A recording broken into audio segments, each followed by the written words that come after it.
ప్రియమైన దేవుని బిడ్డలారా, మన ప్రభువైన యేసు క్రీస్తునందు నా ప్రియ సహోదరులు సహోదరీలు మిత్రులైన మీ అందరికీ మన ప్రభువును లోకరక్షకుడైన యేసు ప్రభు నామంలో వందనములు, మీకు శుభములు కలుగునుగాక. సోషల్ మీడియా అయిన ఈ యూట్యూబ్ వేదిక ద్వారా పర్ఫెక్ట్ జాయ్ మినిస్ట్రీస్ అను ఈ మా సేవా సంస్థ తరఫున నేను ఈరోజు మీ ముందుకు వస్తున్నందుకు నాకు చాలా ఆనందాన్ని కలిగిస్తున్నది. ఈరోజు నేను దేవుని పరిశుద్ధ గ్రంథమైన బైబిలు అధ్యయనము లేక బైబిల్ పఠనము లేదా దైవ వాక్యోపదేశమును వినుటకు మిమ్మల్నందరినీ ప్రభు పేరిట ఆహ్వానిస్తున్నాను. దేవుని పరిశుద్ధాత్మ మనందరికీ సహాయపడునుగాక. మనం ఈనాటి ఎపిసోడ్ ఒక్క ప్రశ్న వేసుకొని ప్రారంభిద్దాం. బైబిల్ అధ్యయనం లేక దైవ వాక్యోపదేశము ఎందుకు అవసరమై ఉన్నది? Why a Bible study is must. దావీదు భక్తుడు 119వ కీర్తనలో 105వ వచనంలో ఇలాగు రాశాడు: నీ వాక్యము నా పాదములకు దీపమును, నా త్రోవకు వెలుగునై ఉన్నది. అలాగే కొలస్సీ పత్రిక 3వ అధ్యాయం 16వ వచనంలో సంగీతములతోనూ కీర్తనలతోనూ ఆత్మ సంబంధమైన పద్యములతోనూ ఒకని ఒకడు బోధించుచు బుద్ధి చెప్పుచు కృపాసహితముగా మీ హృదయములలో దేవుని గూర్చి గానము చేయుచు సమస్త విధములైన జ్ఞానముతో క్రీస్తు వాక్యము మీలో సమృద్ధిగా నివసింపనీయుడి. క్రీస్తు వాక్యము మీలో సమృద్ధిగా నివసింపనీయుడి. ఈ రెండు వాక్యములను బట్టి బైబిలు అధ్యయనం యొక్క ప్రాముఖ్యత, అవసరత మనము గ్రహించగలుగుతున్నాం. పరిశుద్ధ బైబిల్ గ్రంథం యొక్క విశాల దృశ్యాన్ని మనం చూడాలి. What is a panoramic view of the holy Bible? ప్రతి వ్యక్తి దేవాది దేవుని వాక్యమైన పరిశుద్ధ బైబిల్ గ్రంథమును పలు విధములైన అభిప్రాయములతో కాకుండా విశాల దృష్టితో చూడవలెను, అర్థం చేసుకొనవలెను. ఎందుకంటే ఇది సర్వశక్తిమంతుడైన యెహోవా దేవుని వాక్యం. ఆ వాక్యాన్నే దేవుడైన యెహోవా తాను ఏర్పరచుకున్న కొందరికి తన ఆత్మను ఇచ్చి వారి చేత వ్రాయించి పరిశుద్ధ లేఖనములుగా మానవ జాతికి ఇచ్చాడు. దీనికి రుజువేమనగా పరిశుద్ధులైన పౌలు తిమోతికి వ్రాసిన 2వ పత్రిక 3వ అధ్యాయం 16వ వచనంలో ఏమనుంది? దైవజనుడు సన్నద్ధుడై ప్రతి సత్కార్యమునకు పూర్ణముగా సిద్ధపడి ఉండునట్లు దైవావేశము వలన కలిగిన ప్రతి లేఖనము ఉపదేశించుటకును, ఖండించుటకును, తప్పుదిద్దుటకును, నీతియందు శిక్ష చేయుటకును ప్రయోజనకరమై ఉన్నది. ఇక్కడ గమనించవలసిన మాట దైవావేశము వలన కలిగిన ప్రతి లేఖనము అని స్పష్టం చేస్తున్నాడు. గనుక ఏ మానవుని కల్పిత కథలతో వ్రాయబడినది కాదు బైబిల్. తమ బుద్ధి లేని కల్పనలతో విగ్రహములను సృష్టించుకొని వాటికి అలవాటు పడిన కొందరు నిజ దేవుని కోల్పోయి దేవుని సత్యవాక్యమైన పరిశుద్ధ బైబిల్ గ్రంథాన్ని నానా విధములుగా విమర్శించి పరిహసించడం పరితాపకరం. One should have a panoramic view of the Holy Bible. పరిశుద్ధ బైబిల్ గ్రంథమును గూర్చిన విశాల దృశ్యము ప్రతి ఒక్కరూ కలిగి ఉండాలి. గనుకనే సత్యదేవుడైన యెహోవా వాక్యముతో నిండిన ఈ పరిశుద్ధ గ్రంథమైన బైబిలు ఎవరే గాని దేనితోనూ పోల్చనక్కరలేని మరియు అత్యధికంగా ప్రచురించబడిన మహాగ్రంథముగా ఈ భూమి మీద నిలిచి ఉంది. పరిశుద్ధ బైబిల్ గ్రంథము ఎదుట యేసు ప్రభువును అంగీకరించని ఏ మానవుడు తన కల్పనతో వ్రాసుకున్న పుస్తకాలు నిలువలేవు, అవి విలువలేనివి. The holy Bible incomparably the most circulated of books at once provokes and baffles study. పరిశుద్ధ బైబిల్ గ్రంథం ఆది గ్రంథము. ఈ ప్రసిద్ధిగాంచిన ప్రాచీన పుస్తకాన్ని అవిశ్వాసులైన క్రీస్తు విరోధులు సహితము ఈ గ్రంథాన్ని అలక్ష్యము చేయుట జ్ఞానయుక్తమైనది కాదు అని అధికారికంగా అవగాహన చేసుకుంటున్నారు. యథార్థమైన విశ్వాసులు సహితము ఈ పవిత్ర గ్రంథము యొక్క పూర్ణ సారాంశాన్ని అన్వయించుకోవడానికి వారి జీవితకాలం సరిపోదు సుమి. ఈ గ్రంథములోని ప్రతి పుస్తకం, ప్రతి అధ్యాయం మరియు ప్రతి వచనము నిత్యత్వమైన సృష్ట్యారంభము నుంచి అంతము లేని నిత్యత్వం వరకు సంబంధించిన ప్రతి విషయాన్ని నియమిత కాలానుగుణముగా భూత వర్తమాన భవిష్యత్ కాలములుగా మానవ జాతికి తమ తమ స్వంత భాషలలో తెలియజేసే ఏకైక సత్యవాక్యము బైబిల్ గ్రంథం. బైబిల్ను చదువుతున్నప్పుడు అందులోని ప్రతి సందర్భం, ప్రతి అంశము మనకు ప్రత్యక్ష దృశ్యముగా అనిపిస్తుంది. గనుక బైబిల్ను పఠించడం, అధ్యయనం చేయడం ఒక అనివార్యమైన సామాన్య జ్ఞానమును కలిగి ఉండుట కంటే మరి అధికమైన ఫలభరితమైన జ్ఞానమును సంపాదించుటకు దోహదపడుతుంది.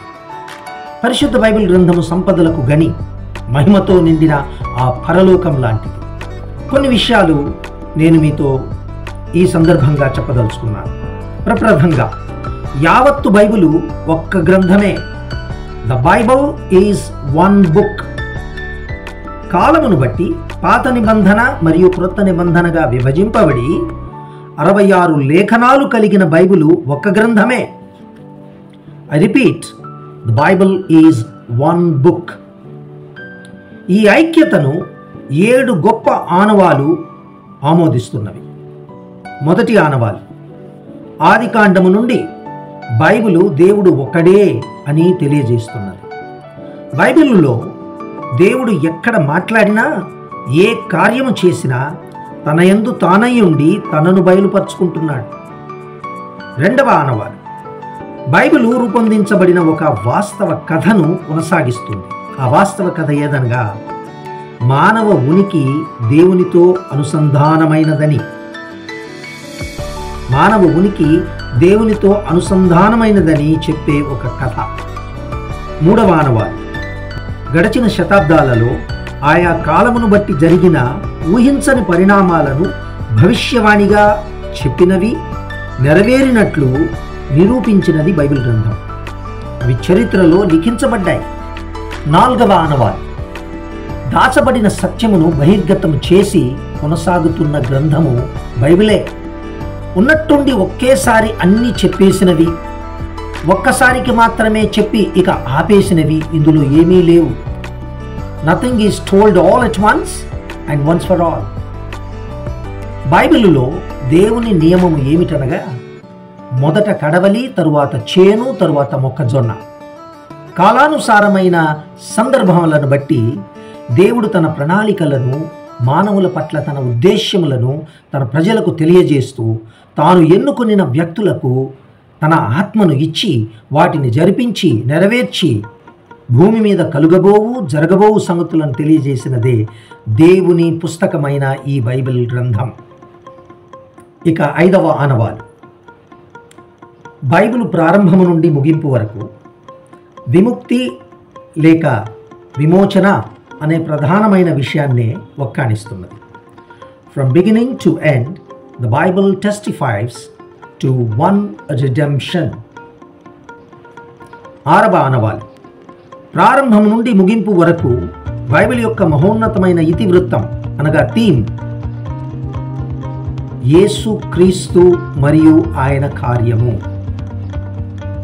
ఏడవ ఆనవాలు, 20 శతాబ్దాలుగా దేవుని చేత ఏర్పరచబడిన, దేవుని ఆత్మతో కూడిన 44 మంది లేఖకులు బైబిల్ని వ్రాశారు. దైవ సందేశముతో కూడిన అందరి వ్రాతలలో సరి అయిన సమకాలము, సంపూర్ణ శ్రావ్యత, పరిపూర్ణ మాధుర్యతను కనుగొనగలరు. దేవుని ప్రేరణ అయిన ఈ బైబిలే ప్రతి నిష్కపటమైన మనస్సున్న వాళ్లకు ఒక తిరుగులేని రుజువు. ద్వితీయంగా, బైబిలు భూమి మీద రచించబడిన భక్తి పుస్తకాలన్నింటికీ మాతృ గ్రంథం. Bible is the book of books. దీనికి రుజువేంటి?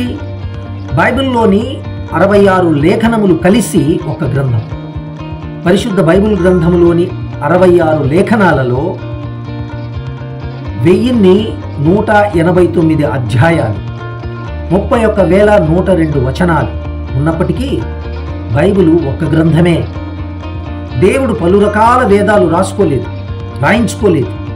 ఈ 66 లేఖనాలు ఒక్కొక్కటి తనంతట తనలో సంపూర్ణమై దేవునిని గూర్చిన సత్యాన్ని ఒక ఇతివృత్తంతో విశ్లేషించి పాఠకులకు అందిస్తున్నారు. దేవునికి స్తోత్రాలు. గనుక మానవులకు దేవునికి సంబంధించిన ప్రతి సంగతిని గూర్చిన ఇతివృత్తం బైబిల్ అధ్యయనపు వెలుగులో మనకు బోధపడుతుంది.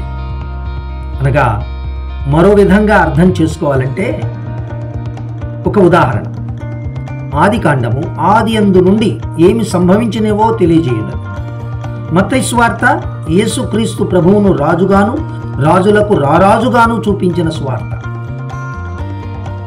ఇకపోతే తృతీయంగా పరిశుద్ధ గ్రంథంలోని లేఖనములను 5 గొప్ప సమూహములుగా పేర్కొనవచ్చు. ఈ 5 సమూహాలను సరళ పద్ధతిలో 5 కీలక పదాలుగా జ్ఞాపకం ఉంచుకునవచ్చు. ఎందుకనగా ఇవన్నీ ప్రభువైన యేసుక్రీస్తుపై కేంద్రీకృతమై ఉన్నాయి. లూకా సువార్త 24వ అధ్యాయము 25వ వచనం నుండి 27వ వచనంలో ఈ విధంగా వ్రాయబడింది. అందుకైన అనగా యేసు ప్రభువు, అవివేకులారా, ప్రవక్తలు చెప్పిన మాటలన్నింటినీ నమ్మని మదమతులారా, క్రీస్తు ఈలాగు శ్రమపడి తన మహిమలో ప్రవేశించుట అగత్యము కాదా అని వారితో చెప్పి, మోషేయు సమస్త ప్రవక్తులు మొదలుకొని లేఖనములన్నిటిలో తను గూర్చిన వచనముల భావము వారికి తెలిపెను. యేసు ప్రభువు మానవ రూపమును ధరించిన దైవము. ఇక ఈ కీలక పదాలు ఏమిటి అనగా, మొదట కీలక పదం సిద్ధపాటు. అనగా పాత నిబంధన గ్రంథమంతయు సిద్ధపాటును తెలియజేస్తున్నది. The old testament is the preparation.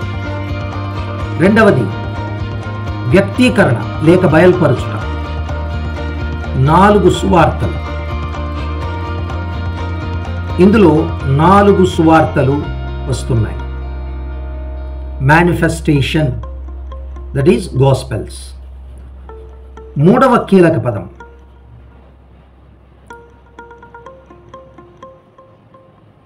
ప్రచురం. ఇందులో అపొస్తల కార్యములను మనం చూడవచ్చు.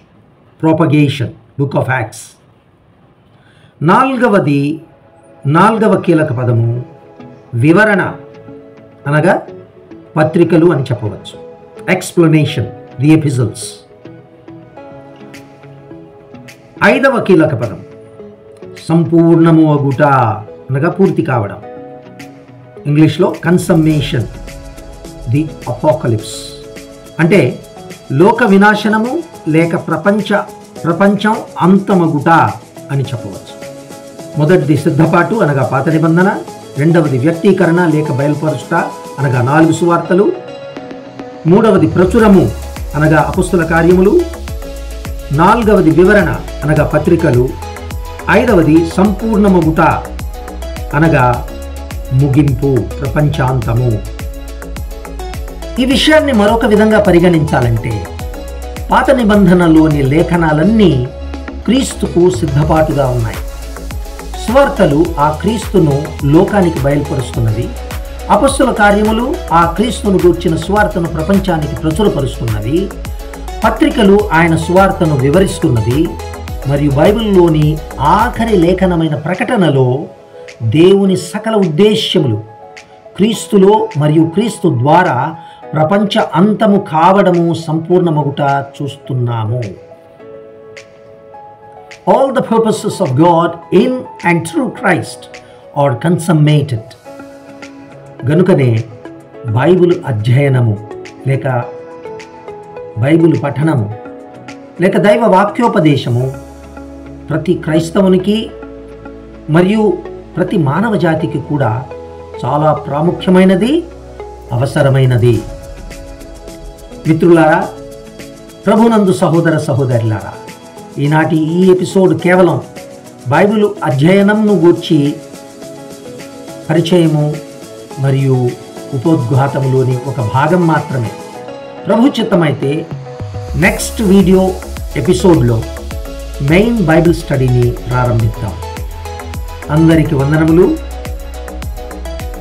దయచేసి పర్ఫెక్ట్ జాయ్ మినిస్ట్రీస్ అను ఈ మా యూట్యూబ్ ఛానల్ను వీక్షిస్తూ ఉండండి.